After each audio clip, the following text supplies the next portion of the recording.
December వచ్చింది, సంవత్సర కాలం గడిచిన 16% కూడా పని చేయకుండా ఈ వరంగల్ జిల్లా అభివృద్ధిని వెనక్కి నెడతా ఉన్నారు.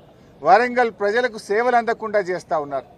నేనైతే రోజు మీరు మా పత్రికలు, మా జర్నలిస్టులు, మా టీవీలు రాస్తున్న వార్తలు చూస్తున్న ఎంజీఎంలో ఫైర్ యాక్సిడెంట్లు కావచ్చు, ఎంజీఎంలో కరెంటు పోవడం కావచ్చు, జనరేటర్లు పనిచేయకపోవడం కావచ్చు, ఎక్స్రే మిషన్లు పనిచేయకపోవడం కావచ్చు, కుక్కలు కొరకడం కావచ్చు. రోజు ఎంజీఎం గురించి ఏదో ఒక నెగిటివ్ వార్త వస్తుంది. ఎంజీఎం పోతే మందులే లేవు, బయటకు రాస్తున్నారనే వార్తలు కూడా నేను టీవీల్లో, పత్రికల్లో చూస్తూ ఉన్నా. అంటే ఆసుపత్రి నిర్వహణ పూర్తిగా ఫెయిల్ అయిపోయింది. పేదలకు సరి అయిన వైద్యం దొరకడం లేదు. ఉన్న ఎంజీఎంను పట్టించుకోవడం లేదు. దాదాపు 84% పూర్తయినటువంటి ఆసుపత్రిని పడావు పెట్టి దాన్ని పూర్తి చేయకుండా తీవ్రమైనటువంటి నిర్లక్ష్యం చేస్తూ ఉన్నారు. ఆ రోజు ఈ 24 ఫ్లోర్స్తోని ఇంత గొప్ప టవరు వరంగల్ నగరానికే ఒక ఐకానిక్గా ముఖ్యమంత్రి గారు కేసీఆర్ గారు రూపకల్పన చేశారు. G+23 ఫ్లోర్స్ ఆ రోజు మేము అనుకున్నది ఏంటంటే అప్ టు 60 మీటర్స్ అంటే 14 ఫ్లోర్లు, 14 ఫ్లోర్ వరకు హాస్పిటల్ ఉంటుంది. 14 నుంచి 24 వరకు మిగతా 10 ఫ్లోర్లలో పీజీ స్టూడెంట్స్ అకామిడేషను, డాక్టర్ల అకామిడేషను, స్టాఫ్ నర్సుల అకామిడేషను, బ్లడ్ బ్యాంకు, ల్యాబ్స్, ప్రొఫెసర్లకు, సూపరింటెండెంట్లకు వాళ్ళ ఆఫీసు, ఇవన్నీ కూడా మిగతా 10 ఫ్లోర్లలో ఏర్పాటు చేశాం. అంటే మొదటి 14 ఫ్లోర్లలో హాస్పిటల్ను, మిగతా 10 ఫ్లోర్లలో బ్లడ్ బ్యాంకులు, మన టెస్టింగ్ సెంటర్లు, labs, quarters, PG students quarters, doctors quarters, ఇవన్నీ కూడా జాగ్రత్తగా అందరు ఇక్కడే ఉంటే ఎమర్జెన్సీ సేవలు బాగా అందుతాయని ఎంతో ప్రణాళికబద్ధంగా చేశాం. అయితే ఈ ప్రభుత్వం వచ్చినాక ఏదో ఒకటి, ఎందుకంటే వాళ్ళు బురద జల్లడమే లక్ష్యం తప్ప ఒక మంచి పనిని ముందుకు తీసుకుపోయే సోయి ఈ కాంగ్రెస్ ప్రభుత్వానికి లేకపోయింది. వాళ్ళు ఏమంటారు, 24 అంతస్తుల హాస్పిటల్ ఉంటుందా అని కొత్త కథ పెట్టిండ్రు. వాస్తవానికి మనం ప్లాన్ చేసింది G+13 వరకే హాస్పిటల్, పైనంతా కూడా ల్యాబ్స్, లైబ్రరీలు, స్టూడెంట్స్ హాస్టల్స్ అన్నీ కూడా అందులో ఏర్పాటు చేశాం. మరి జైపూర్లో మొన్నటిదాకా కాంగ్రెస్ గవర్నమెంటే ఉండే, అశోక్ గెహ్లాట్ అని కాంగ్రెస్ ముఖ్యమంత్రి ఉండే. జైపూర్లో 110 మీటర్ల ఎత్తున 24 అంతస్తులతో జైపూర్లో ఇదే కాంగ్రెస్ గవర్నమెంట్ అక్కడ హాస్పిటల్ కడతా ఉంది. ఇప్పుడు అక్కడ కూడా గవర్నమెంట్ మారింది, కానీ అక్కడ వచ్చిన BJP government as it is ఆసుపత్రిని పూర్తి చేస్తూ ఉంది. మన హాస్పిటల్ హైట్ ఏమో 91 మీటర్లు, ఇది 91 మీటర్స్. కానీ జైపూర్లో అశోక్ గెహ్లాట్ కాంగ్రెస్ ముఖ్యమంత్రి కట్టింది 110 మీటర్లతోని. మరి అక్కడ కూడా ఆసుపత్రి ఆయన ప్రారంభించిండు. అంటే అక్కడ కాంగ్రెస్ పార్టీ చేస్తే ఒప్పు, ఇక్కడ బీఆర్ఎస్ పార్టీ చేస్తే తప్పు. ఇది కాంగ్రెస్ నీతి. మీరు అనవసరంగా బేషిజాలకు పోయో ఎంతసేపు గత ప్రభుత్వం చేసిన దాన్ని ఆపాలనో, కోడిగుడ్డు మీద ఈకలు బీకినట్టు ఈకలు బీకాలనే ప్రయత్నం చేయడం మానండి. ప్రజలకు వైద్యం అందాలి, పేదలకు మేలు జరగాలి. 2000 పడకల సూపర్ స్పెషాలిటీ ఆసుపత్రి వరంగల్లో వస్తే ఎంతోమంది పేద ప్రజలకు ఉచితంగా గుండె శస్త్రచికిత్సలు, కిడ్నీ శస్త్రచికిత్సలు, లివర్ మార్పిడీలు కావచ్చు, అన్ని రకాల వైద్యం, ముఖ్యంగా క్యాన్సర్ బారిన చాలామంది ఇబ్బంది పడి వేల లక్షల రూపాయల అప్పులపాలవుతూ ఉన్నారు. అటువంటి పేద ప్రజలకు హైదరాబాద్ నిమ్స్లో ఎలాంటి సేవలు అందుతాయో అట్లాంటి అత్యాధునిక ఆధునిక పరికరాలతో అన్ని రకాల వైద్యం వరంగల్తో పాటు ఉత్తర తెలంగాణ ప్రజలకు అందాలని కేసీఆర్ గారు ఎంతో దూరదృష్టితో చేశారు. ఈ రాష్ట్రాన్ని 50 ఏళ్ళు కాంగ్రెస్ పాలించింది, 16 ఏళ్ళు తెలుగుదేశం పాలించింది. 66 ఏళ్లలో ఏ ప్రభుత్వం కూడా ఆలోచించని విధంగా కేసీఆర్ గారు వరంగల్లో ఇంత గొప్ప ఆసుపత్రిని ఇక్కడ తెచ్చే ప్రయత్నం చేశారు. హైదరాబాద్ నలుదిక్కుల 4 ఆసుపత్రులు, నిమ్స్కు డబల్ మరో 2000 పడకల ఆసుపత్రి నిమ్స్కి యాడ్ చేశారు. వరంగల్లో 2000 పడకల ఆసుపత్రి చేశారు. మేము అవుతుందేమో ఎందుకు తొందరపడి విమర్శించాలని ఒక ఏడాది ఓపిక పట్టినాం. మిత్రులారా, మీరు పాత విజువల్స్ తీయండి.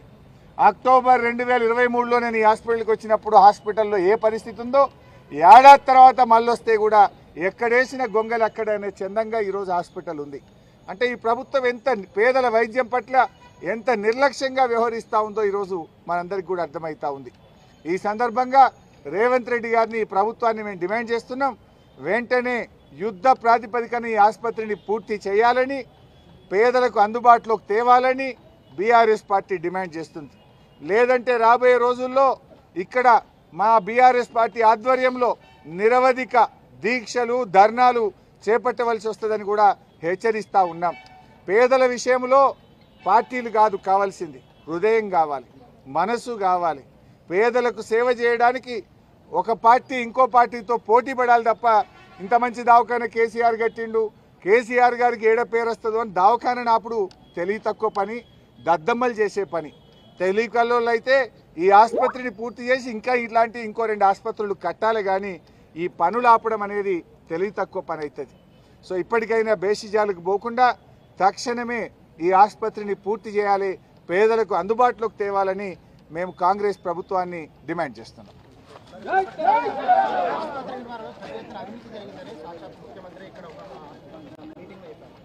ఆయన కుంటి సాకులు ఎతుకుతూ ఇందాకే చెప్పా, కోడిగుడ్డు మీద ఈకలు బీకినట్టు ఏదో ఒక సాకులు పెట్టి పనులు ఆపాలన్నది రేవంత్ రెడ్డి ప్రయత్నం. ఏ రకంగానైనా ప్రజలకు అందుబాటులోకి తేవాలని ఆలోచిస్తాడా ఒక ముఖ్యమంత్రి? ఈ పనులు ఆపాలని చేస్తాడా? నువ్వు ఎంక్వైరీ చేస్తున్నావు, చెయ్యి. ఆల్రెడీ ఇక్కడ అనౌన్స్ చేసిపోయింది, నేను టీవీలో చూశాను. ఆసుపత్రి ఏముంది, స్ట్రక్చర్ అంతా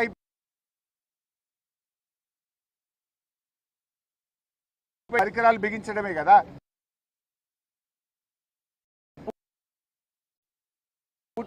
సీఎం గారు పదే పదే మాట్లాడుతున్నారు అసెంబ్లీలో కానీ బయట కానీ.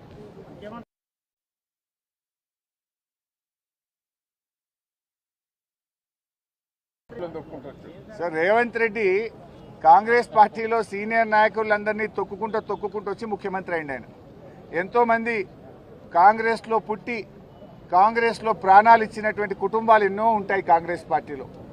ఈయన దొడ్డిదారిని ఎన్ని పార్టీలు మారింది? మొదలు బీఆర్ఎస్ పార్టీలో ఉండే, మొదలు ఏబీపీ బీజేపీ, మొదలు బీజేపీలు ఉండే, తర్వాత టీఆర్ఎస్లోకి వచ్చిండు, టీఆర్ఎస్లోకి వెళ్ళి టీడీపీలోకి పోయిండు, టీడీపీలోకి వెళ్ళి ఇప్పుడు కాంగ్రెస్లోకి పోయిండు, రేపు అందులోకి మల్లెళ్ళకి పోతాడో తెలియదు.